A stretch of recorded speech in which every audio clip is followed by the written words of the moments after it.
You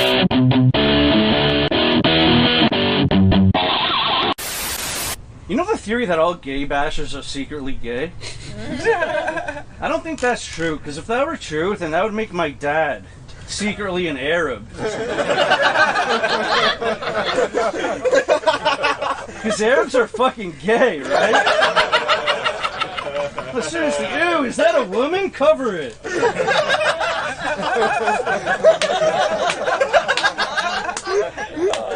Gross, a clitoris? Cut it out. Who's running the Middle East? Uncle Joey from Full House?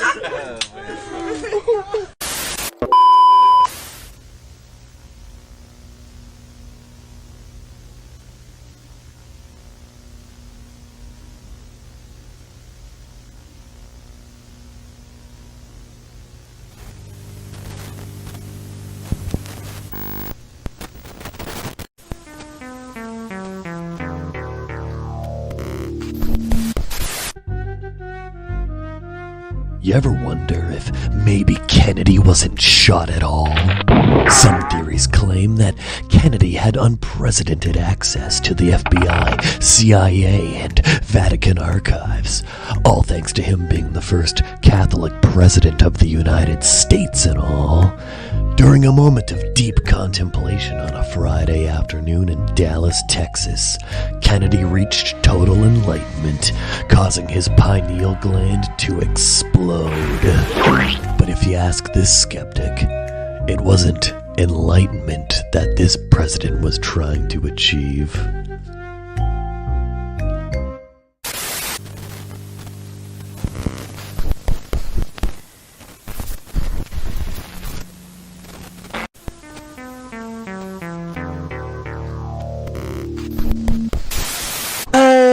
Hey, this is Poopy634926 coming at you. YouTube, like, subscribe. Ew, a dead body. Subscribe, like to my channel. Subscribe, subscribe.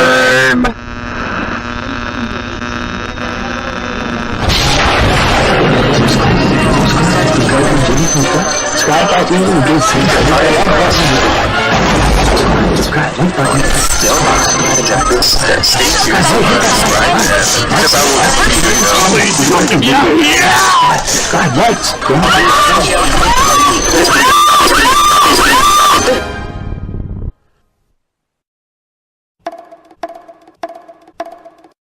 Greetings, impressionable human representative of the 72 government-mandated genders of America. You have been selected to go viral. Should you choose to accept? You did not reply soon enough! I must not be important to you! Now I'm waving at you, O completely inoffensive non-binary citizen of the world! Yes, you have received an invitation to join in the Become an Orangutan Challenge! And all you gotta do is grant me access to your camera, your microphone, and your location! Beep. Whoa! Yeah, right there. Okay.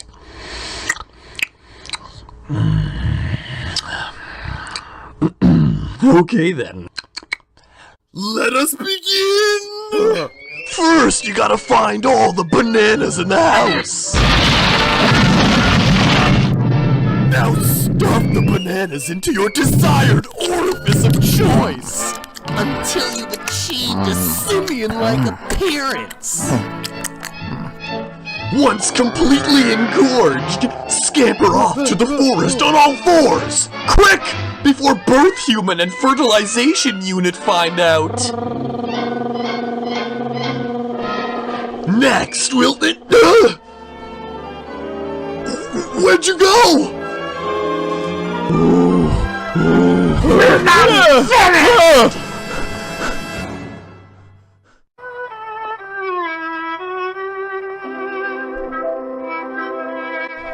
Oh, there.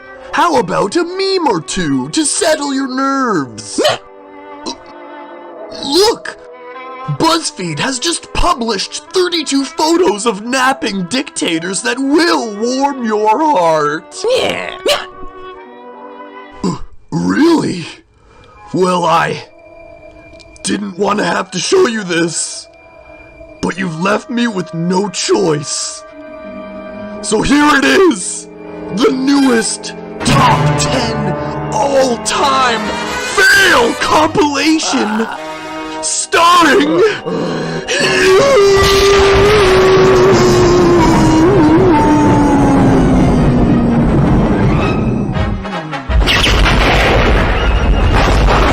Oh, you've sure gone viral, all right. What's the matter? Isn't this what you wanted? I mean, so what if Jenny became an orangutan, along with Crystal and Marissa, and now they're posting tons of pics and everyone likes them! You've got fame, fortune, followers! Oh, but you wanted to become an orangutan, huh? Uh-huh. And instead, You became An epic failure! You can turn this all around, you know. It's true. But time is of the essence. The next trending hashtag is due any minute.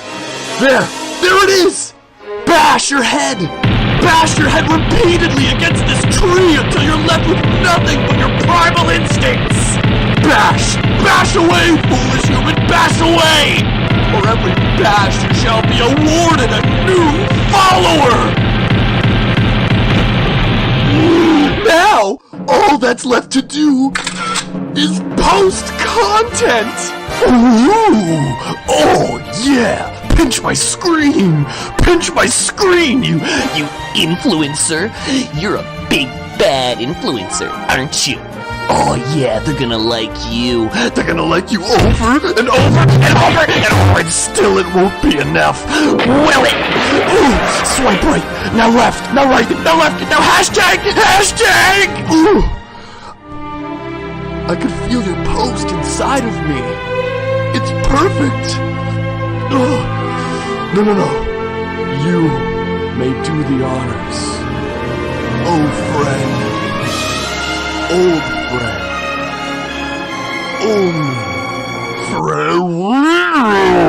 Friend. Beep beep beep beep beep beep beep beep beep beep.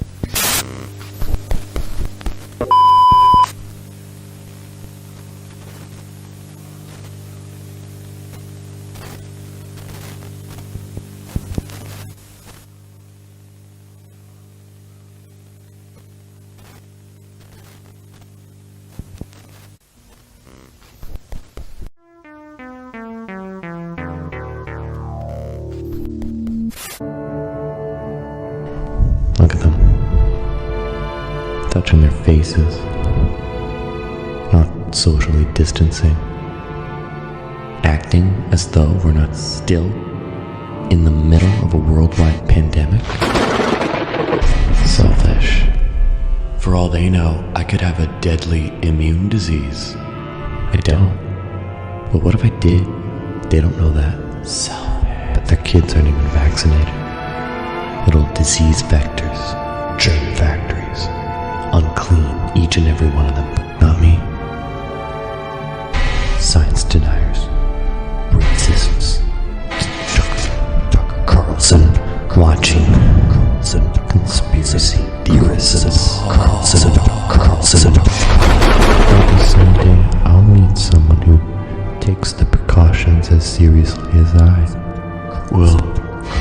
Share a bubble together. We're in this together inside of this. The cases are going up. The cases are going up.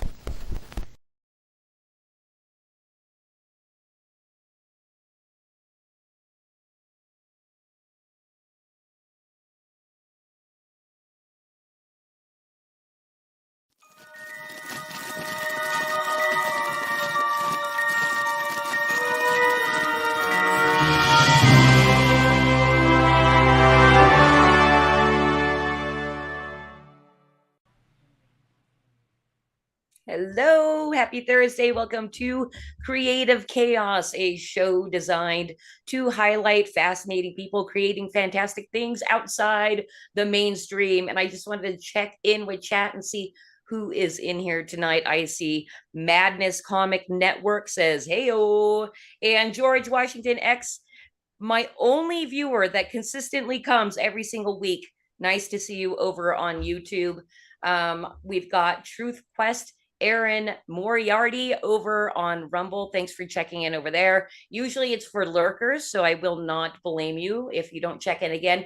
And then over on Pilled, Darknet Smurf says, woo! So, woo! All right, let's get the show started because Flip City had an awesome mail day yesterday. Two super awesome things came for us. First of all, our print edition of volume 20. So after stream tonight, Scott and I will be hitting the mass mailer hard, and we'll probably be up around till around 3 or 4 a.m. Mailing is out to our subscriber and backer list, so they are in and will be out by tomorrow afternoon. Hopefully we'll get everybody covered tonight and be a little groggy tomorrow, but that's okay because we love you. We'll do anything to please you, including finally getting volume 20 to you. And this is a really awesome preview. You might see over here to this side. I'm going to tell you guys a little backstory while I put this up. So this is our motivational poster created by Dave McDowell. Let's see. Hold on, I'm going to move my mic. All right. So this is our motivational poster. It's going to be included in volume 21 as a pull-out poster. And I'm sure you can see what it says there. Anybody that watches The Bear on Hulu, we think it is a pretty funny show. This character, Uncle Jimmy, a couple of times through the series says that quote. And this is our motivational poster. This was a surprise actually for me. This is my my painting by Dave McDowell as a combination birthday gift, 10th wedding anniversary gift, and Mother's Day gift. And for anybody that is in an unhappy relationship, you guys might be thinking my husband's trying to tell me something, but no, this is just kind of our sense of humor. So yeah, he wants to tell me a story of complete and utter failure. It has nothing to do with me being alive, I'm pretty sure. So we're going to be sharing this with you inside volume 21. And if you subscribe now at flipcitymag.com, this will be inside your very first edition as part of your subscription. And you can hang it on your wall for your own motivational poster. You know, we're not going to tell you to hang in there. We're just going to threaten you with our motivation is, you know, complete and utter failure. So you go to flipcitymag.com, and that is going to be the first edition you get. Will include that awesome pull-out poster with the painting by our absolutely prolific Dave McDowell. If you pick up any edition of Flip City Mag, you're going to see plenty of his work in there. And we love him so much. Now, normally I bring in my sidekick Batman at this point, but he's doing something really fun. He is out at the Bronx Trump rally, and he sent Cosmic Grandpa a picture today. So let's take a look at that. There's our buddy. There's Batman. Looks like he's hanging out with OAN. Wonder if he got an interview. I wouldn't doubt that he was interviewed by them. I don't really watch their network, so I'll never know if it was aired, but he'll tell me. All right. Now on to the show. Let's bring, oh, you know what? Before we do that, I did check in with chat. Didn't anybody new come in? Good stuff. What is up? And of course, our friend Media Bear over there on YouTube came in and said hello. Did I miss anybody? And oh, apparently, because I tweeted that Good Stuff does video, really reasonably priced video work. that I was able to get him a client. That felt pretty good because everybody ignores me on Twitter. So somebody paid attention. And Media Bear, thanks for popping in. Hope you stick around for this whole show. This is going to be a really good one. And nobody else anywhere else has checked in. All right. So it's really important to like, share, and subscribe for the algorithm, is what I've heard. Let's bring in our guest. Sean Salter is an award-winning illustrator, writer, and self-described storyteller at heart. With over 20 years experience being but a creative cog in the ultra evil mainstream machine with credits like Netflix, Disney, and Marvel, he was the guy that even created this wildly popular and adorable Deadpool emoji set. Now, Sean, trying to escape the soul crushing industry, has hopped into the indie publishing space with the premiere of his comic Silence Dogood, a story of a young Benjamin Franklin ripped from his own timeline and trapped inside a VR program run by artificial intelligence, designed by one of America's largest tech companies. Will both young Ben Franklin and Sean be successful in escaping their fake and gay timelines? Let's bring in Sean and find out. Did you like that, Sean? Did Man, I want to steal that for my own bio. Do it. I'll send it to you. That was great. I couldn't, I don't think I could have ever written that prolifically about myself ever if I tried. You know, I actually have a good time because I do usually ask people to write their own bio. I didn't ask you because I had an idea of how I wanted to write you up. And I read them and I'm like, this is corporate and boring, but you know, I don't want to rewrite it for them. So yeah, you got special treatment. I thank you. I appreciate it. I'm flattered and I might steal that. Okay, feel free. Now I want to get the shilling out of the way. So we can have fun. So, and by the way, it's great to finally meet you. I love your YouTube show. That I am not waxing your ass when I have said this is an awesome show over on Twitter. It really is. You and Savage are hilarious. And like, I can tell you guys are just being genuine and kind of assholes, which I like too. Well, that all comes naturally, especially the asshole part. We don't know how to be anything but genuine. And I think me and Savage, both working in Hollywood for 20 plus years, just got tired. And we're like, we're going to do our own thing. No one wants to work with white straight men anymore in Hollywood. So why not just be as genuine and as real as possible? And if it comes across as being an asshole, don't watch. You know, I some of my favorite people over on Twitter, I actually do set notifications. So I have for you, and I see some of the shit you're posting on Twitter.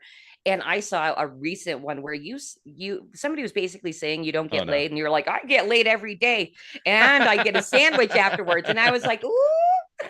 Oh yeah. So I was making fun of the fact. Well, I was making a joke about the fact that I don't watch women's sports because I mean I don't watch women's sports. I so am not for watching women's sports that I refuse to watch men's soccer. That's how much I don't want to watch female sports. And apparently that means that I can't get laid. And I just said, you know, no, I don't need to simp to have sex. It comes to me daily. And then after the fact, I get a sandwich because I'm married. And I married a very traditional woman that gets it. And I get it. And we get it. And we're just, you know. So I'm not even trying to. It just happens because when you're not an a-hole husband, it'll come to you. Well, that is exactly it because I love making my husband sandwiches. In fact, I had a guest. No, I was a guest on another stream, and I love it when people get the sense of humor and can FAFO with me and not get offended and all that kind of stuff. So I was on another stream and one of the panel was like, so Christy, I just have to know, how do you make a really good sandwich? And I'm like, oh my God, you're going to let me tell you my sandwich recipe? And you know, we had a good time. Anyway, let's talk. Why don't you tell everybody about a little more about Silence Dogood? Because I only said a so Silence Dogood is my comic book series. Issue 1 is out right now. You guys can pick it up on Indiegogo or Fund My Comic. We're using the crowdsourcing, crowdfunding raising sites right now as like kind of a general store. We are sending prints out right now for issue 1. Issue 2 is going to the printers in the beginning of June, and I'm really, really excited about it. So it's going to be a long series. It's probably going to be about in 3 acts, and it's kind of like a wild sci-fi tale of time travel and corporate espionage, and maybe a little social commentary on how social media companies and tech companies are trying to enslave you all and turn you into mindless cattle. Right. And I think that kind of flows pretty good into my next question. So both me and my husband love kind of the rise on social media of the term fake and gay, GHEY. And Mhm. it's really tremendously versatile, you know. And so when this is the spread about Benjamin Franklin in the AI, which to me looks totally both fake and gay. So was that kind of in your mind when you created this artwork for the VR? No, not really. I mean, my goal was to create a world that seemed so ridiculous that no one would really want to accept it. Because in this world, virtual reality is kind of becoming a replacement for reality. So the tech companies are trying to encourage everyone that's kind of maybe not really a productive member of society to go live inside this VR program so that the tech companies can actually pull from their imaginations, pull from their dreams, and rob from these people their data, or mine these people for their data, and then continue to create algorithms, to kind of manipulate, control society as a whole. But I wanted to create something so ridiculous where essentially a child could come in, or an adult could come in and kind of create their own world that they wanted to create, which, if you don't have those parameters, would be this kind of ridiculous thing that the larger whole of society would probably want to reject, but it's still being forced upon you. So it's a long bullshit way to say, excuse the French, to say tech companies want you to be inside something that you shouldn't be inside of, and it's so bad, but they're still going to make you go inside. Right. Now, do you want to give any kind of preview of what we can expect in number 2? That's going to print very, very soon. Number 2 is going to have a little bit more insight as to what's going on with the tech company that has kidnapped Benjamin Franklin. So there's a tech company and a CEO, and he's got this like idea that he found a way to travel through time. And so he's going to basically go throughout time and get all like the best minds and the brightest minds and download them into this VR program. Because what he wants to do is he wants to strip their intellect from them so that he can add that to the algorithm of the artificial intelligence. Because eventually the artificial intelligence is trying to become like an omnipresent being. And so we'll go into like darker, sinister like plan, but right now that's what's happening. So people throughout time are being stolen so that the intellect can be added to the algorithm. Because imagination is the one thing AI can't do, and that's the one thing AI is going to need to do in order to replace humanity.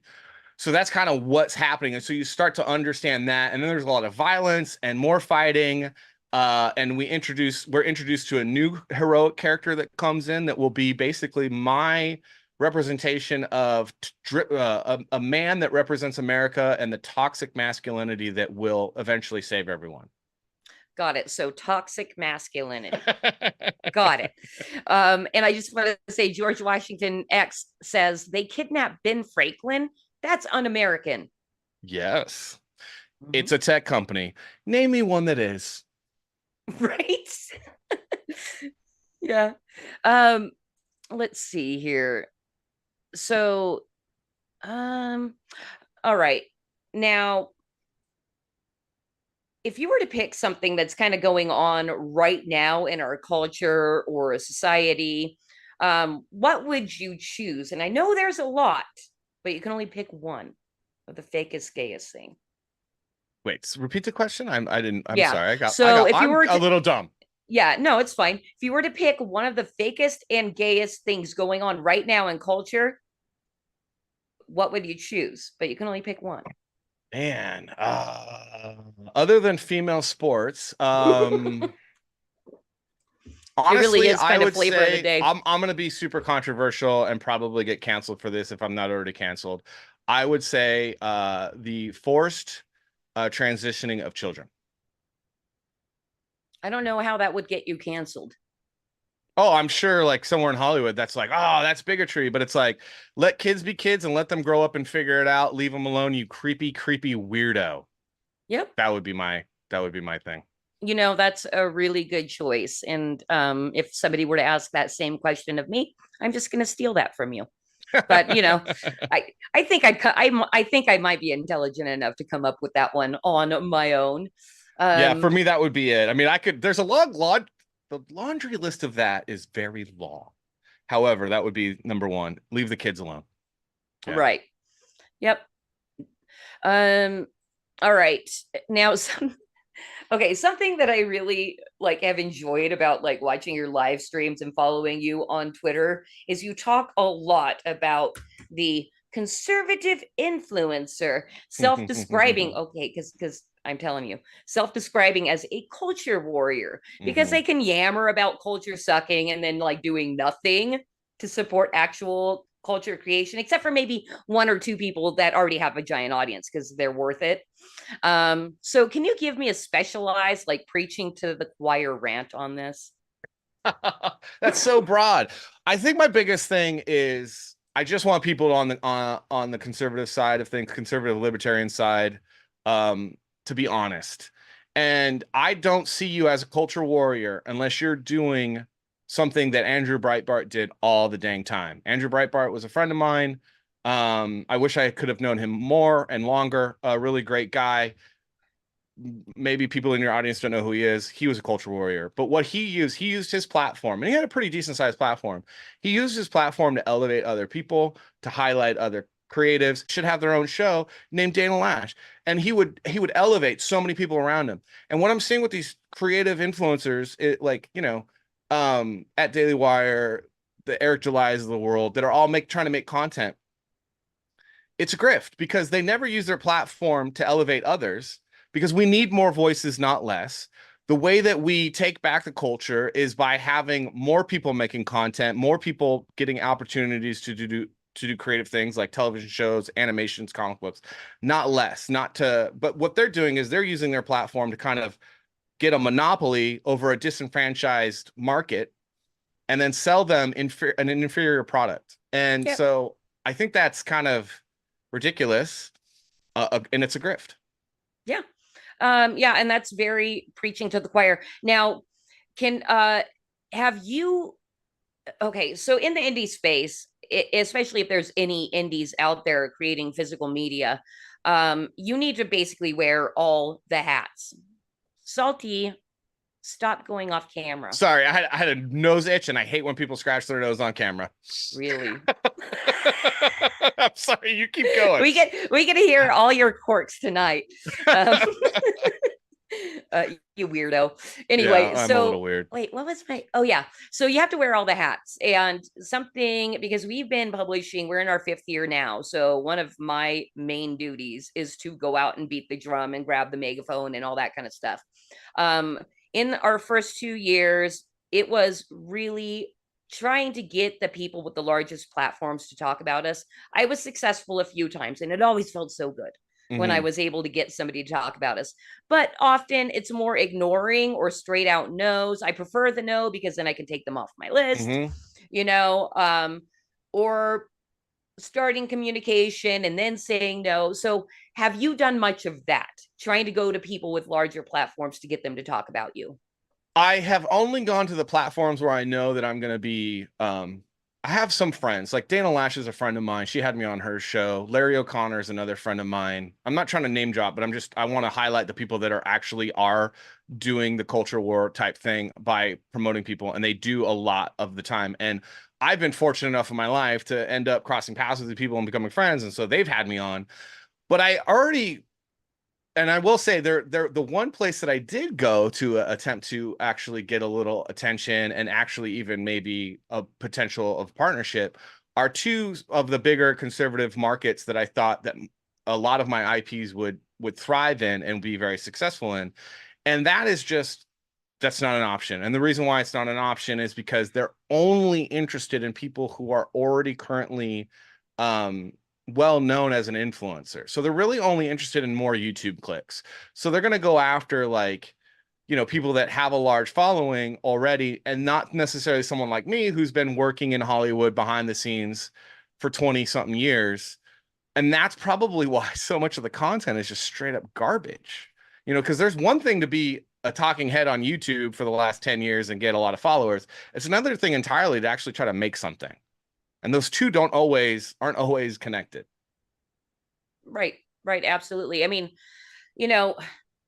good for the people that were able to create the audience, but like you said, oh, by the way, I'm a huge fan of Breitbart. I even have the culture is downstream from politics. Yep. No, politics is downstream from culture. Yes. And that is a guiding principle for me. And I use it all the time. Love Breitbart.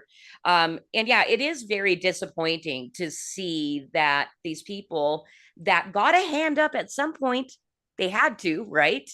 To Everyone build their does. audience that they will not lend a hand up, and that's part of why I also want to build our own influence, is so that I can give hands up. Yeah, that's the same thing that me and Savage do and check us out, the Salty and Savage Show on YouTube. You guys should check us out and subscribe and see what you like. But see if you like us. But that's what we want to do. That's what we're going to make our channel about. And I think other people are doing that. And that's really, really exciting. Like Ethan Van Sciver is a guy that does that in comic books. Like I said before, Larry O'Connor and Dana Lash are someone that do that a lot. So there are people out there that do that. It's not that it's not happening. But yeah, the biggest channels right now, the biggest voices are also the ones that are spending an awful lot of time competing rather than elevating others. And I don't see how that's going to be effective in the long run, as far as taking the culture back. And I don't see how that's effective in the long run as a business model either. It's very myopic. Yeah, I've heard though, because I have a friend and he insists that like Rosie O'Donnell and Donald Trump are actually best friends, and they actually fight publicly to boost their own profiles. I don't know how true that is, but I hang out with a lot of conspiracy theorists. So yeah, I don't know if I buy that one. Yeah, but people love the drama. Oh, and the drama farming is an effective way to raise your profile on the internet, right? I mean, that just works. It just works. Yep. People like the Inquirer crap. Well, maybe if we see that it's working for other people, maybe me and you can publicly fight at some point.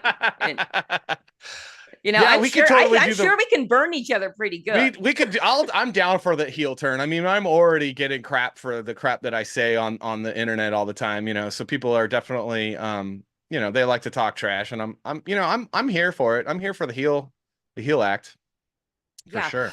Oh, you know what? Something, because we were just talking about your Salty Savage show, and I'll say again, I love it. But I had heard somewhere that you guys want to start doing animations as you grow. Yes. Animation is something that is near and dear to my heart. My comic book Sounds Too Good actually started off as an animated series. I developed it with a friend of mine and a partner of mine, who we actually sold a different show to a studio in Hollywood a few years back. They got canceled because they did not want white straight Christian males producing the show and being the creators of a show on their network after the election of Donald Trump. That was very, very, very, very obvious, especially since one of the producers that was working with us had just gotten outed as a giant conservative that goes to church every week, and they were not happy about that. But anyway, it started off as a Saturday morning kind of like cartoon, old school cartoon, in the vein of like, Batman the Animated Series, Justice League, that kind of thing. And then when our show got canceled, we actually optioned that Do Good to another studio, but then that studio went out of business, and I was just tired of it. I mean, trying to get an animated show picked up without having, $1 million in your own back pocket to invest in it. And you shouldn't ever really invest your own money and stuff. You should try to get other people to invest in you. I just decided, man, let's just do it as a comic book. I can draw, I can write, let's just do it. And so that's kind of how it went. But we want to, Salty and Savage, we want to start doing little animated shorts, and we're going to be working with some artists in Los Angeles to do some of that, which is really, really exciting. And so Hollywood is fascist. Oh, yeah, I'm sure. Well, by the way, are you still doing work in Hollywood?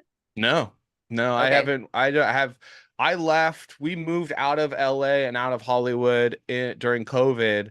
I was so done. I didn't want to go back. And me and my wife just decided, let's just go all in on the comic book and our own small business where I do a lot of illustration work, and just see if we can do this, because, and then that's where the podcast was born, because I'm like, why not? I got to promote stuff.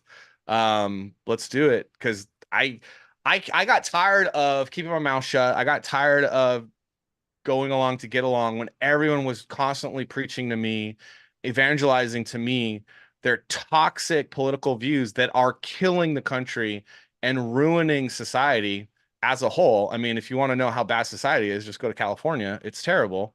And I was like, I can't be quiet anymore. But also, I'm never going to work in this town again if I open my mouth, because they're so fascist. Now, was there any kind of situation like you were actually leaving and you're like, fuck you, fuck you, fuck you, you and the back, you're cool? Did you get to do that? I'm not that kind of guy. I don't tend to, like, I'm the kind of guy, like, if you're going to burn the bridge, I will not do any work to put the bridge out. But if that bridge is burnt, you burnt it. What I did was I just left. I just was like, okay, I'm done. And then I started being vocal. I got kicked off of, I used to be on Twitter as Salty Hollywood. And that's how I got connected with a lot of these people. And then I got banned because I was too political, but I was also undercover. And that was one of the things, is like, people were like basically hitting my account because I was anonymous. And you know how the fascists are, you can't be anonymous with political views such as, I don't know, lower taxes, or maybe no taxes at all, and repealing the 26th and 19th Amendment, because that's terrible. Oh, you can't do that. Voting is not a right. But I just was like, I want to be out. I want to put a face to the Salty name, and I want people to see who I am, because I don't want to be a coward. And I'll be honest, I was a bit of a coward. I wanted to keep my job. I was making good money. I had a nice house, and I didn't want to risk any of that. But it was killing my soul. It was eating me up inside.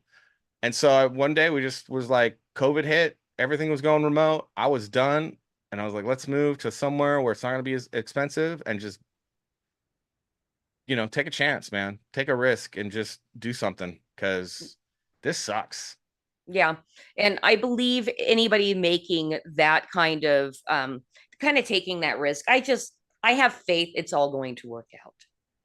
I don't know how hard it is for you right now, self-publishing and all that, but we've gone through our ups and downs, I'll tell you. Oh yeah, it's definitely a chore.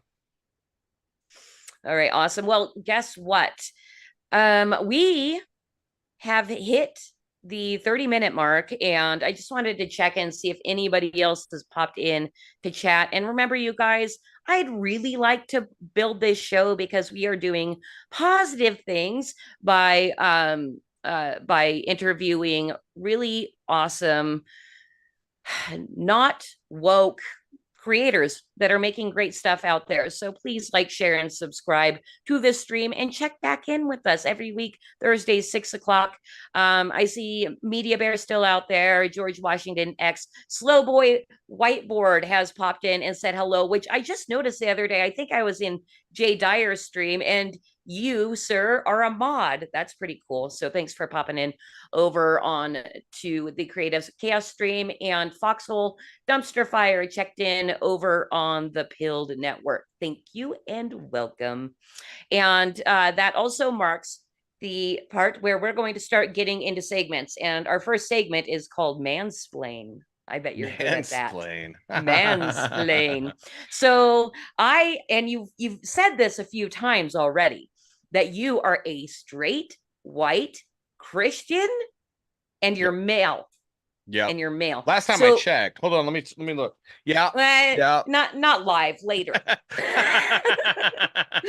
So part of the reason I created the mansplain segment to my show is because I have like so much internet clout and like a huge audience, and I need to give straight white males, and Christian as a bonus, a platform to say what you want.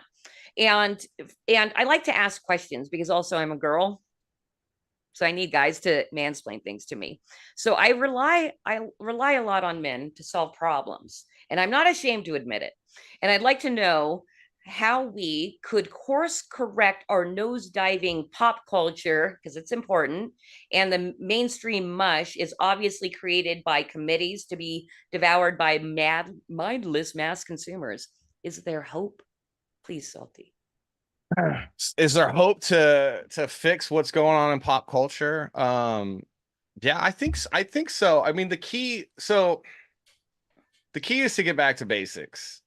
And so right now what we're seeing on the left and we're seeing on the right. So both sides, and there's this big chasm in between where they're focusing a lot on a message. Whatever the message is, they want to communicate a message, and that's their ultimate goal. Daily Wire does this. They do this in their comedies. They do this. It's a message. We want to be, and instead the focus needs to go back to telling good stories. The way that you fix culture, the pop culture, is through falling back in love with telling a good story. I mean, everything about what we are as human beings is story. The Bible starts off as a story. Jesus starts off his ministry telling parables. Those are stories. And stories is what gets people involved. It gets people activated in their culture. I mean, history is boring unless you're telling it as a story. Like, who wants to read it in a history book, or who wants to watch a movie about it? You're much more engaged when you're watching The Patriot than when you're in your 4th grade to whatever grade class and the teacher's like, So for me, it's like, just tell a good story, man. Your values are going to come through that story. They are, because they are who you like. When you're telling a good story and you're passionately telling it, your values do end up seeping into it, which is totally fine and inevitable. But you got to just focus on telling a good story. Right. Less preaching, more. Oh, and that is something also that I've kind of noticed in a lot of conservative content is it is preachy AF. Yeah. Have you noticed that? Yeah, it's cringy AF. Yeah. The jokes don't land because instead of being like, let's tell a funny joke, it's like, no, but we got to tell this joke. We got to make fun of this kind of thing. We got to make fun of the left in this particular way, instead of like, I don't know, let's just write a story that's interesting and intriguing, that's kind of funny, and that's based off of, I don't know, like a normal human being's like life. Like, the reason why Seinfeld was so great as a show about nothing is because it was literally written by guys that were like, oh, dude, so like last year I was working at this office and this crazy thing happened, and they're like, that's a show. Like, that's much better than being like, well, let's make fun of the effeminate teacher that drives the scooter and has the bumper stickers. Let's laugh that joke. Like, no, that's not the joke. That's just a character. What are you talking about? Where's the joke, dude? Right. And I saw, and I'd like you to speak on it a little bit. I saw that you did not like the Daily Wire's Mr. Burcham, and I think it kind of goes along with what you're saying right now. Yeah, I mean, that's a character in the Mr. Burcham. It's not funny. It's just cringe. It's so bad. And it was so disappointing. I was hoping that it was going to be funny, and it wasn't even remotely clever. I think I maybe slightly chuckled at one joke. And then the fact that they're importing all the visual creative and animation, storyboards, character design from Spain is double. Ugh. Yeah. Well, and that's the thing too. They're making a comedy. It's supposed to be a comedy. And so much comedy can be packed in to the visuals. And if you're not sharing a culture, it's not going to happen in the storyboards or the into animation. if you're not, I'm a big fan of remote work. Like, don't get me wrong. I think corporations don't like remote work because they really just treat us like slaves. But when it comes to like storytelling, when it comes to comedy, you really do want everyone in the same room because there's something different about being able to creatively feed off of each other in person. And you really want to have the storyboard artists inside the studio in the writers room with the writers. That is imperative because you want to be sketching and doing crazy stuff, like coming up with amazing ideas, and you want the storyboard artists to be participating in the creative process of writing the story. This is how Disney does it. This is how Pixar does it. This is how this is how you tell stories. And they didn't do that. They did everything remote. I'm guessing the writing might have been done on set, but your storyboard art's all in Spain, and then you don't even have a common culture. So wait, what? Right. Like, how do you tell a funny joke with someone that doesn't even understand what's going on in the country where your cartoon is set and is actually trying to be social commentary on? It makes no sense. And they're socialist on top of that. Come on, man. Culture Right. war warriors, my ass. Right. No, I absolutely agree. And plus, we all know Daily Wire has enough money uh to pay American artists or at least Western, you know. I will say that animation itself is very expensive, and I could see and understand sending the production part of animation, that is like, doing the keyframing, doing all the, the steps of the drawing, or usually a lot of it's digital now, so there's really no excuse. But even the production, the tedious production of animating each frame can run the budget up. So farming that out, outsourcing that makes sense. But the character design and the storyboards, you got to keep that in house. You got to develop that. A writer and a director, a showrunner, and the art director, they really need to be all on the same page and in the same studio, in the same country, working on it together. It otherwise you get what we see, which is unfunny drivel. Right. And I heard Roseanne Barr's in it, right? Yeah, Roseanne Barr voice, and that's yes, she voices one of the characters. And that's the other thing. Sorry, I don't want you to take over your show, but they didn't. It is very obvious watching that they did not do a table read. And in comedy, you really need to have all your actors sit down at a table acting it out, because comedy is also about feeding off of the other person. And it's like, if you've ever done any kind of comedy class or acting class, which I've been fortunate enough to do, and is actually really important when you start doing the writing, you have to be in the room with the person. You have to feed off the energy. That's how the jokes get funny. And everyone just probably voiced their character in a can in their room, in their house, all over the country, and then sent it in. And it feels like that, and it's disconnected. And Roseanne, as hilarious as she is, not funny. Really, poor thing. Well, I gotta tell you, because I watch pretty much everything that Roseanne puts out in her podcast, because she is very funny, and she's crazy, like radical constitutionalist. I love my country, fuck Hollywood. They're all a bunch of blood sucking. Yeah, which I killers. love. Yeah, I love. I'm all about. oh, me too. And this is the thing is, she and her son, who do the podcast together, were talking about going to the premiere of this, and they treated her like shit because she doesn't fit in that box of conservative. And it was kind of, they were holding her at an arm's length. Wait, during the who whole treated thing. her like crap? Basically all the Daily Wire people. Like, kind of like second class citizen, like, yeah, we love you, but don't really say that. Oh, so they're super buttoned up too. Yes. Yeah. See, basically what I'm hearing and what I'm seeing with everything is like, they're just the right wing version of Hollywood now. Like, they're woke in a different way. Yes. Well, yeah, and that's the thing too. I believe that there's this notion in conservatism that there's no virtue signaling. Oh yeah. No, the virtue signaling is just different. Oh no. See, that's the thing. Everyone is virtue signaling, I think, in a way. I mean, you and I virtue signal in a way. I think what the difference is like, they're so caught up in what people think of them that they almost don't know how to move correct, or like a person that is so concerned about what everyone else is thinking isn't a person that is trustworthy. It's not a person, they're not genuine. Like there's a certain point where it's like, I need to be right with God, I need to be in right with my wife, and then maybe a few close friends. Like I'll check in with them and be like, I'll let them speak into like, oh dude, maybe pull it back or whatever. And those are, people that I admire, respect, and love. Everyone else, it's just like, sorry, man. Like I'm trying to be nice. I'm trying to be kind. I'm not trying to be a complete jerk to people.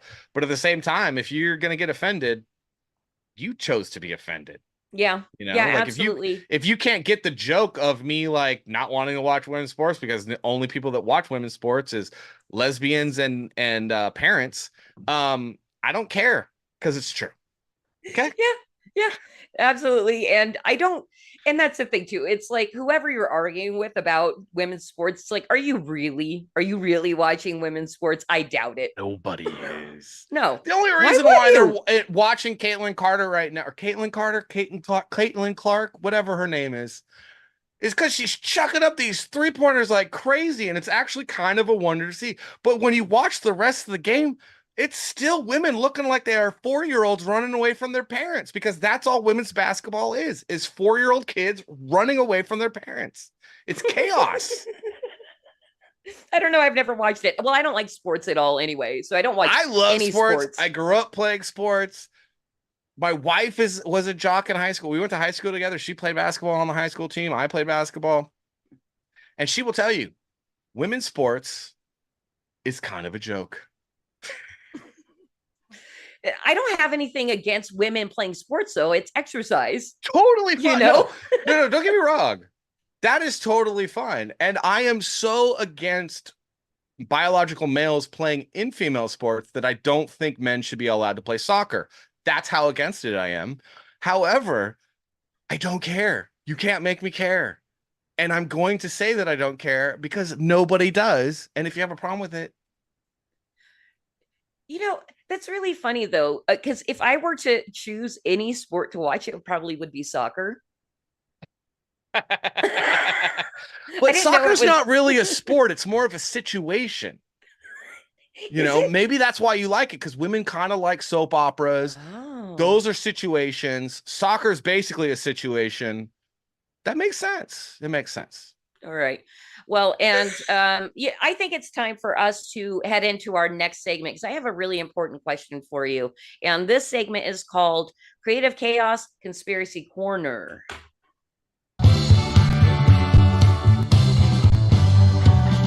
I want to live with a conspiracy girl. I could be prepping the rest of my life with a conspiracy girl. Those weren't even. All right, so we are now in Conspiracy Corner. I am so sorry that, just so you know, I did send a couple of Flip City magazines to you. I tracked it today. It didn't look like they arrived, but it did have your very own tinfoil hat. I wish it would have arrived in time, because no, it didn't arrive in time. Man. It did. I want a tinfoil hat. Well, you'll get one soon. Even though it's aluminum. Well, yeah, but we pretend. We pretend here on Creative Chaos. We're being creative, okay? So if we were to take the definitions of conspiracy theorists and domestic terrorists that are given to us by our unquestionably honest and trustworthy government, and totally neutral and unbiased watchdog organizations like the Anti-Defamation League. Now, which one would you identify as more, a conspiracy theorist or a domestic terrorist? I guess a conspiracy theorist. Why? Well, I don't want to on camera be all like, oh, I identify with the other group. Like, number one, because we're being it's being sarcastic. recorded, and also no, I'm not, because I am I always want to solve every problem peacefully through the rule of law. So yeah, conspiracy theorists, I guess, which, like, right now conspiracy theorists are just kind of like prophets, right? I mean, Yeah, they're all coming true. Now, how long have you been a conspiracy theorist? I don't know. Well, for the longest time, so one of my business partners was the biggest Alex Jones fan about 20 years ago. And I used to give him such a hard time, like, dude, you're crazy, you're a crazy person. And now I'm like, oh my gosh, he was right about so many things. So yeah, I mean, I guess for maybe since COVID, like COVID was a really big eye opener. That was the thing where it was like you're watching the world go mad, and I'm like, it's just a spicy flu, guys. What the flip is going on, man? Like, what? Yeah, and you were in LA when it started. Oh, everyone went mad in LA. Everyone lost their ever loving mind for so long. I mean, I was in LA this last Christmas, and I'm walking on San Fernando Boulevard in Burbank, in Burbank, where I was born and raised. And there's this woman in her car with a mask. Mhm. And I'm like, I just look and I start laughing, and I will point and laugh at you if I swear, if you are wearing there's a guy at Trader Joe's the other day in the town that where we live, like there's a town a little bit a ways, and that every time you got a city, that's where all the kooks live, and he's wearing a mask and he's getting all up over me, like trying to get into something at the Trader Joe's. And I'm like, hey, buddy, back up. And he's like, oh, and I go, dude, you're sick. Don't get that close to me. And he's like, oh, I'm not sick. And I'm all, oh, so you're mentally ill. Yeah, seriously, I'm going to need you back up even further. Okay. And that's how I was in 2020. Cause I was like, you guys are all freaking mad. Right. And yeah, just to let you know, Media Bear, who was in the chat earlier, he has a stream, and occasionally will do a I saw masked people segment where his viewers send in pictures of people wearing masks in various places, so that we can all mock and ridicule them. Yeah. And I do exactly the same thing. Yeah. We should. In public. We if you're wearing a mask, I'm going to say, why aren't you home? You're sick. Go home. You should stay home if you're sick. And they're like, oh, I'm not sick. And I'm like, oh, you're mentally ill, so we need to commit you because you have problems. Because those are the only reasons to wear a mask. Mental illness, or you're actually physically sick, which you should stay home. I believe there's a third reason. It's because they have totally joined the cult, and every cult has some kind of thing that they wear to show that they are part of the cult. Yeah, but that's just mentally ill. I guess. Okay. All right. We can use mentally ill as the blanket term for that. I mean, yeah, and that's the thing too. So you're seeing people in stores and everything. I think some of the funniest that I've seen are families walking, because we live in a rural area up in the mountains, away from everything. It's nature, smells like pine trees. It's beautiful. California is still beautiful. You've lived here. It's still beautiful. Is it though? It is. They don't take care of the land as well as they used to. It's not as beautiful as it was when we were younger. I guess. I mean, I don't know. They don't rake the forest. Remember they were making fun of Trump for raking the forest, and I'm all like, that's literally what you do in a forest is you rake it, you jackass. So California's beautiful, but they're not taking care of the land because it's run by morons, and so it's not as beautiful. Like, the beaches aren't as pretty. The water's a little bit more brown. It's always funny. They're so focused on the environment, and it's like, but under your watch, it's getting worse. And they go, well, it's climate change. Oh, isn't that convenient? Oh, okay. Right. Yeah. Well, and our oceans are littered with masks. I saw a picture the other day that won an award somewhere of a seahorse carrying a mask through the water, and that won an award. Lord. Yeah. Yeah. All these environmentalists are, wearing 5 different masks a day, throwing them on the ground. Whatever. Yeah. We can talk all day about, the cognitive dissonance of these crazy people. I mean, I could talk all day about how the environmentalists are the enemies of the environment. Yeah. I mean, they're murdering birds and whales all the time with their stupid windmills. You frickin' bird whale murderers. Yeah. Exactly. Well, let's hop out of creative chaos. I mean, out of conspiracy corner. I'm done with that for tonight. And I'm so happy that Skunk popped in and said he was happy to see conspiracy corner. It's one of my favorite ways to get to know a guest and a new friend, I hope. Definitely. Okay, Gotta, cool. we us like-minded people have to stick together, even if we don't agree on everything. That's the other thing that drives me about the conservatives. It's like, can you just pick a few things to agree on and stop arguing all the time? Good Lord. Yeah, it's been really fun doing a satire magazine that's kind of geared more towards conservatives, because we know exactly what we have published, that before we published it, we were considering, okay, listen, this is probably going to be like a rise in cancellations because of this thing that we decided to publish, but we've promised ourselves to be absolutely uncensored and funny. Yeah. But if we poke fun at the wrong person, we're losing lots of money. So, but at the same time, we're building up the strongest, funniest, best, smartest, audience. So there's a bonus. Comedy must come first. It must. Indeed. All right. So, because hold on, because truth is indeed stranger than fiction. We're going into, by the way, our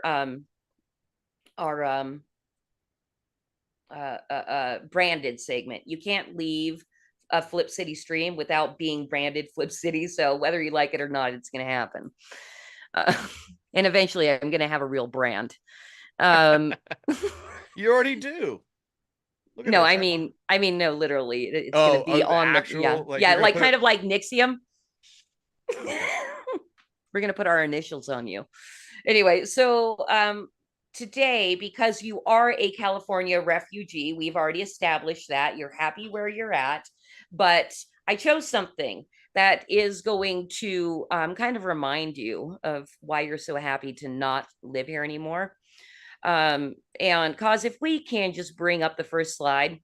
So because truth is indeed stranger than fiction, in 2022, Flip City decided to publish some of the most insane California Senate bills proposed by a lunatic, an absolute lunatic. And I want to remind you of this and make you happy you escaped. It seems like you don't need to be reminded, but I'm going to make it so.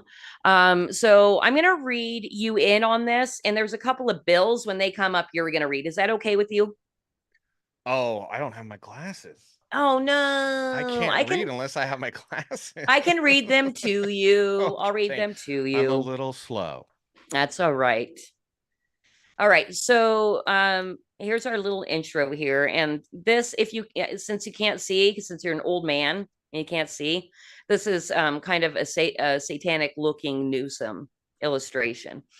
And the once great state of California has borne the burden of a barrage of bizarre bills, courtesy of Governor Gavin Newsom's favorite author, the prolific state senator Scott Wiener. We catalog the most questionable and offensive bills and laws that give the shaft to public health and safety in the name of inclusiveness. It's a distasteful subject that nobody wants to talk about. It's greasy, it stinks, and it injects itself repeatedly into the politics of an already failing state. It's Gavin's Wiener.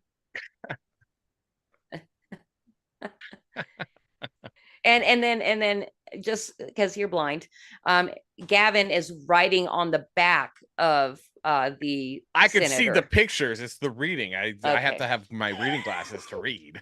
all right, good. I'm glad you can see the fun illustration done by our very own Chris Umana.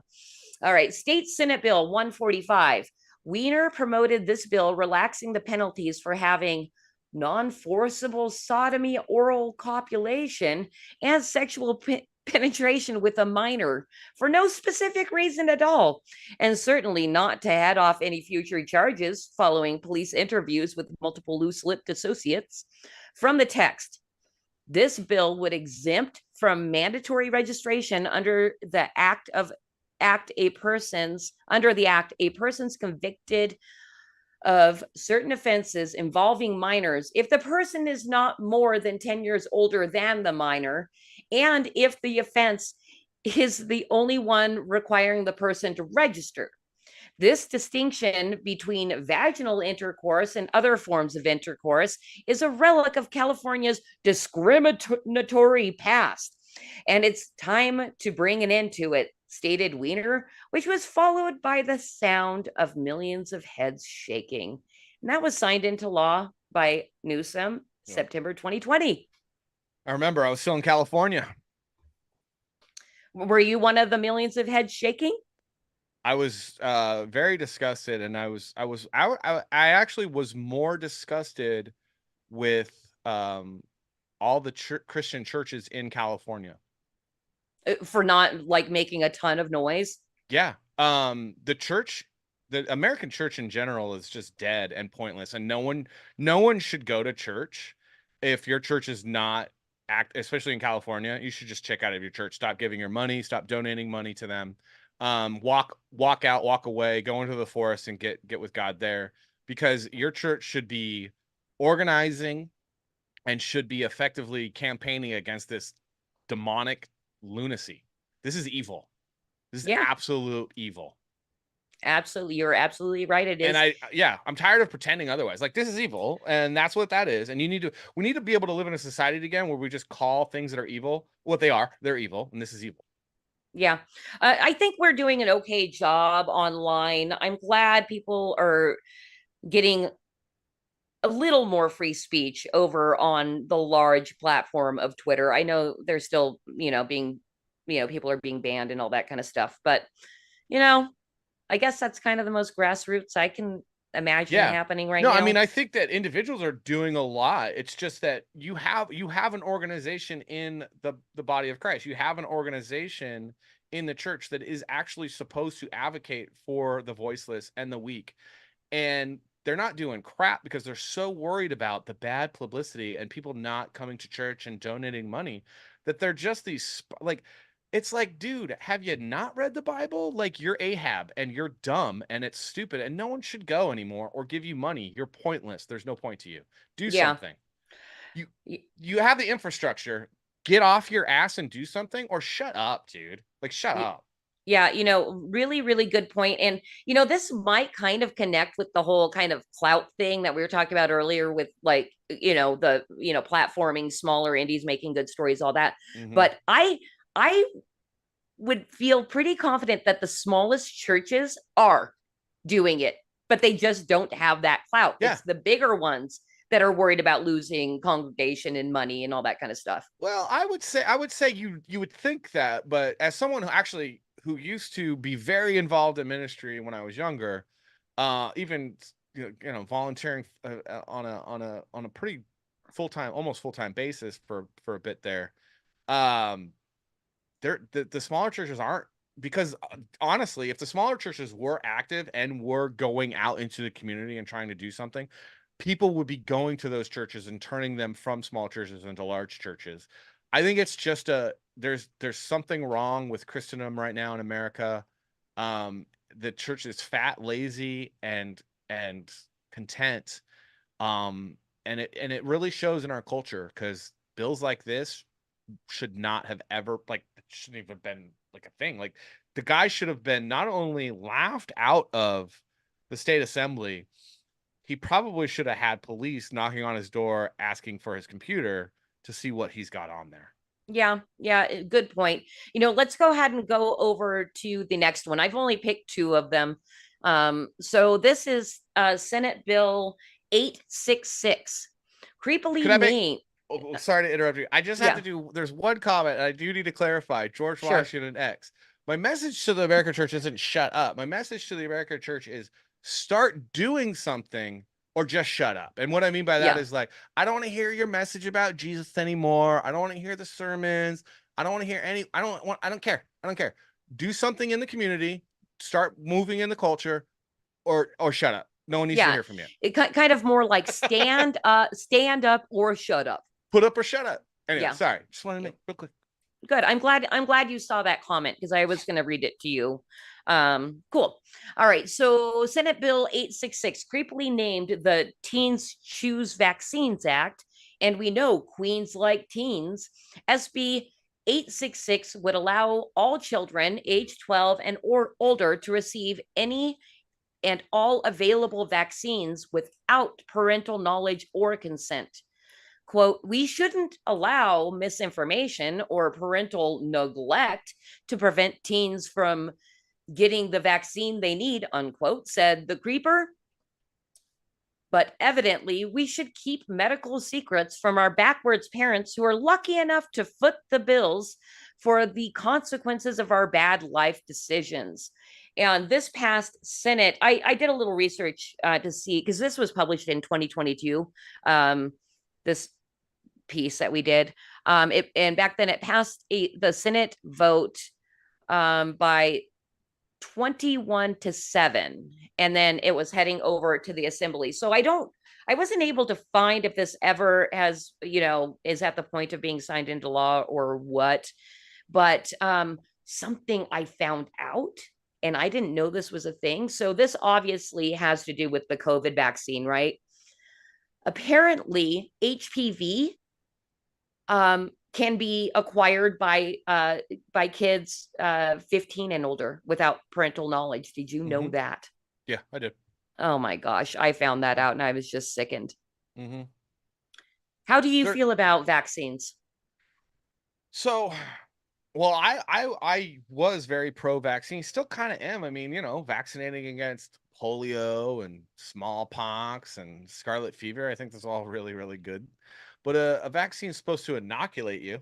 So that's my number one thing. Like, does it inoculate you?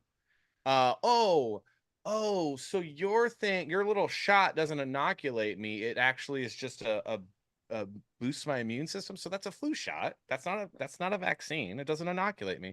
So that's my big thing is like, you guys changed the definition. So that's weird.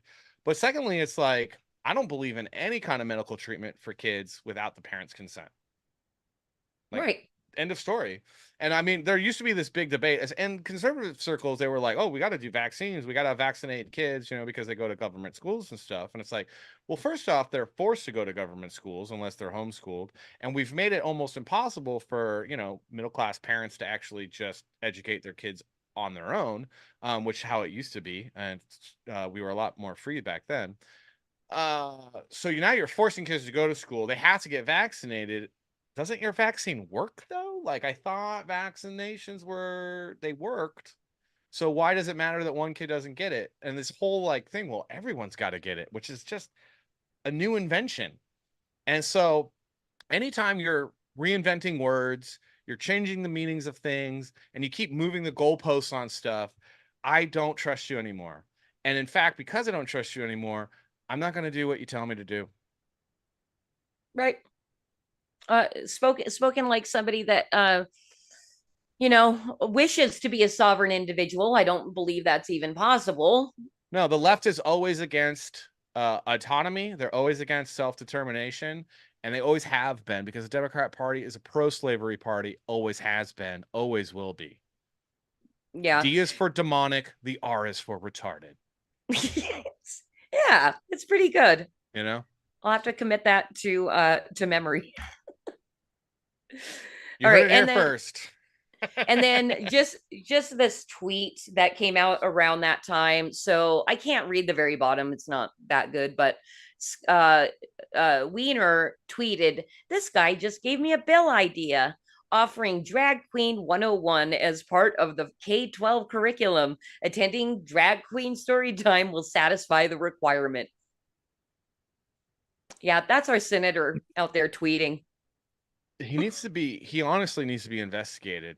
I'm pretty sure. I mean, the guy's a deviant. He's obviously a deviant and a degenerate. But that's an evil man. Yeah. That's an evil man. Yeah, absolutely. And this is just a shot of all of the different bills that we had published in 2022, and it gets kind of gross when you read through all of them. And I just happened out of nowhere to come across a bill. It's not it doesn't highlight any of his deviancy, but it was super gay. And it was, he wants by 20, I don't know, 2028 or something like that, to have all cars beeping at you if you go 10 miles or more over the speed limit. Yeah. Yeah, I'm Like make glad I that a left. mandatory thing. The problem with California is that it's cancer and it will spread. Yeah. And you're loving where you're living now. I do love where I live, although there are some issues with the Republicans here. Hopefully we can get that sorted sooner than later. Because again, the D is for demonic, the R is for retarded. And you never underestimate the ability for Republicans to F everything up. Look at California. Perfect example. Yeah. Yeah, exactly. So I'm assuming that you're voting. You're still voting. You haven't Oh, been. yes, always. Even though I do not believe that voting is a right, I still vote. Okay. Yeah, it I believe there's been a lot of talk out there of how voting can be fixed, with basically the more responsibilities you have, in your life, and the better citizen that you are, you know, maybe then you can vote Yeah, or I you mean, get more votes or something like we were that. founded as a constitutional republic, and voting was not enumerated in the founding documents for a reason, and that is because you cannot let irresponsible, parasitic people who do not contribute positively to society to have a say over how society functions. Just like you couldn't let the parasite growing in your brain, Kennedy, to have a say over staying. Like Hmm. Yeah, I get his it. brainworm didn't have a vote. Neither should people that are on the take. Right. Well, George Washington X said, "Damn, Christy." I don't know why. I don't know why he said that. All right. Well, guess what? Guess what is so awesome about my stream that I personally love is it is not a marathon stream. We get in and out. We have some Nice. laughs. Don't you love that? Don't you I hate going to do. other streams where you feel like you need to be there for 3 or 4 hours? Oh, I won't. No, I don't ever feel obligated for anything that I don't want to do. So, You know what? I think the longer we become we're friends and stuff like that, you're going to teach me a lot of lessons, and I really appreciate it because I do feel obligated. Oh my don't. gosh, I went on one the other day that was 4 hours that I got up at 7 a.m. to be on. Yeah. And guess what? Not even one person in the audience went and downloaded a free edition. I was like, Yeah. wow. Yeah.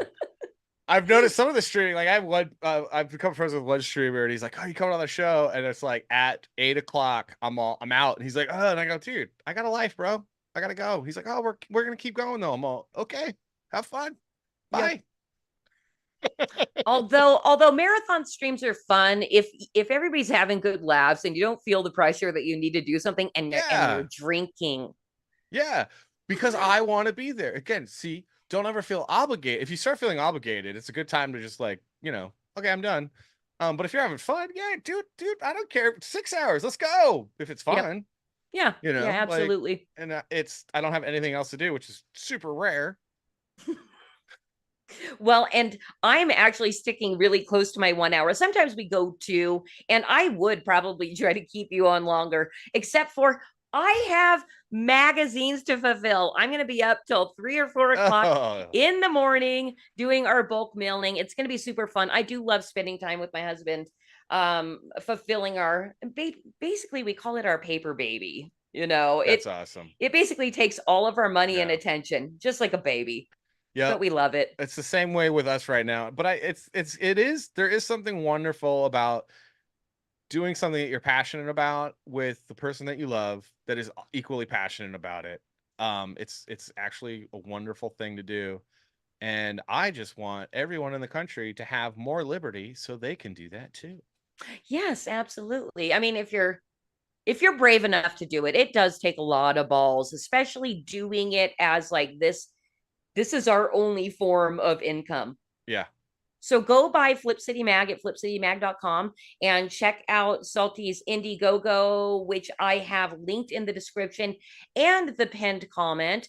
And buy his Silence Do Good. I think it's priced relatively reasonably as well. We're trying to price it relatively reasonable. Every order really does help us as we're, again, issue 2 it's going to the printers early June, and issue 3 is already written and penciled. And is currently being inked, so that's exciting. So the story's gonna keep coming to you as well. I put everything into it, and I believe it's really, really good, and you're gonna really enjoy it and be entertained by it. Awesome. Well, I'm looking forward to it.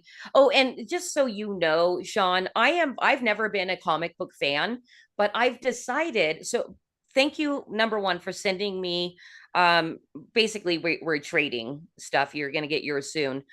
For sending me your comic, because I am enjoying the indies that I'm receiving. Some are better than others. I'd say yours is pretty top tier.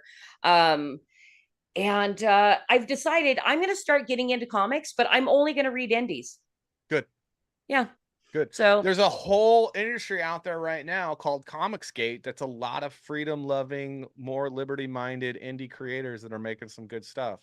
Really, so there's a big market, and if you ever want me to point you in the direction of a good book, I will let you know. One I will in particularly promote, because I like to promote other people, is Mike Barron's Bronze Star. Is fantastic. If you like westerns and ghost stories, you will love this. It is so good. I need to go pick that up because, yeah. Oh, and that is one thing. Just because you brought up Mike Barron, I just love the guy. I've only met him a few months ago, and he's been on the show a couple of times already. He subscribed to Flip.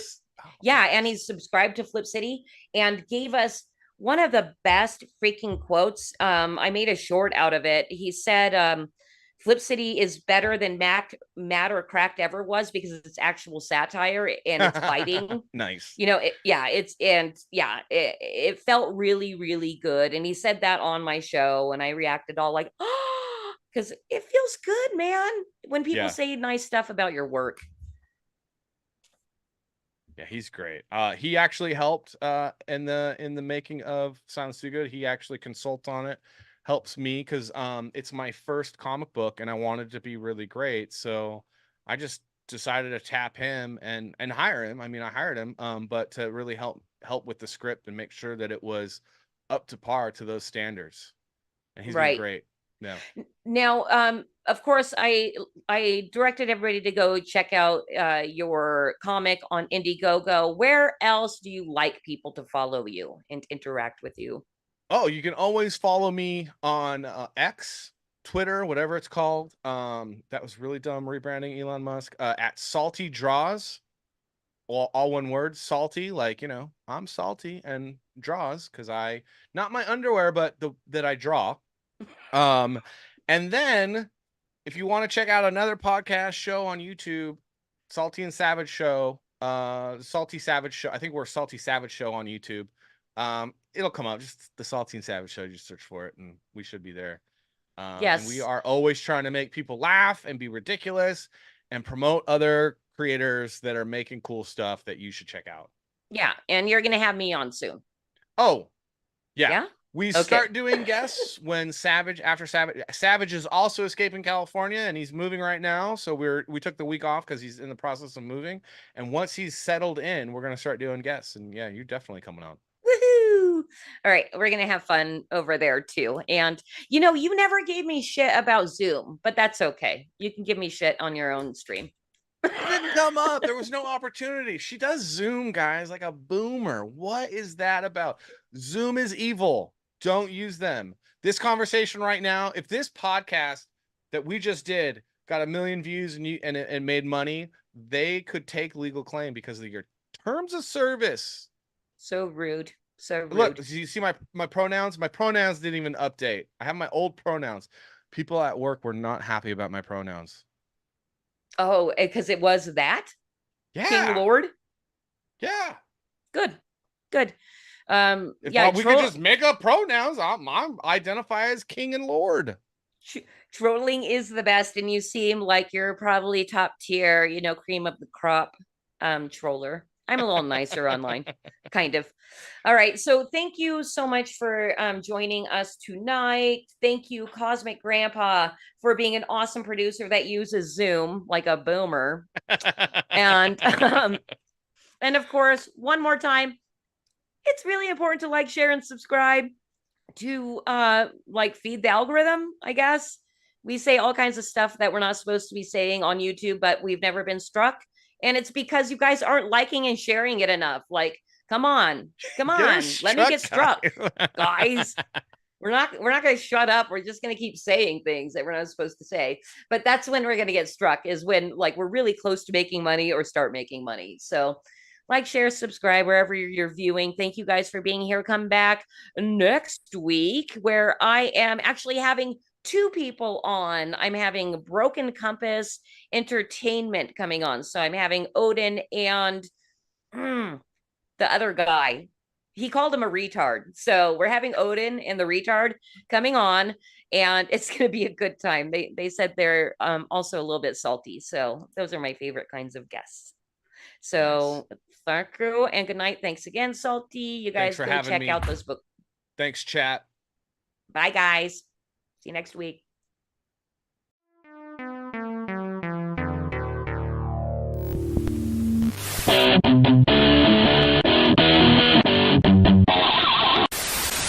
You know the theory that all gay bashers are secretly gay? I don't think that's true, because if that were true, then that would make my dad secretly an Arab. Because Arabs are fucking gay, right? But seriously, ew, is that a woman? Cover it.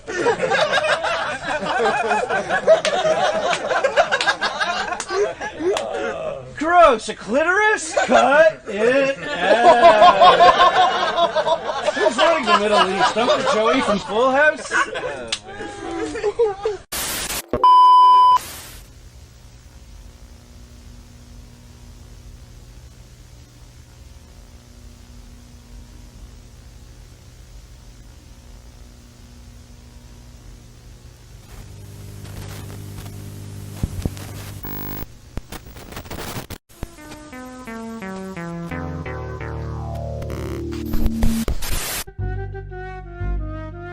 You ever wonder if maybe Kennedy wasn't shot at all?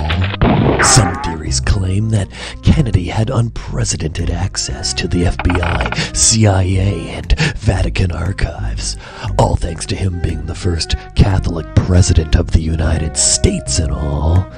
During a moment of deep contemplation on a Friday afternoon in Dallas, Texas, Kennedy reached total enlightenment, causing his pineal gland to explode. But if you ask this skeptic, it wasn't enlightenment that this president was trying to achieve.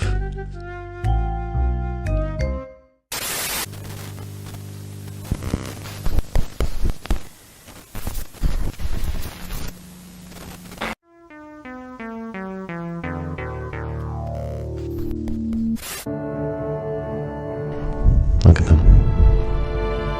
Touching their faces. Not socially distancing. Acting as though we're not still in the middle of a worldwide pandemic. Selfish. For all they know, I could have a deadly immune disease. I don't. But what if I did? They don't know that. Selfish. But their kids aren't even vaccinated. Little disease vectors, germ factories, unclean, each and every one of them, but not me. Science deniers, racists, Tucker Carlson, watching, Carlson, conspiracy theorists, Carlson.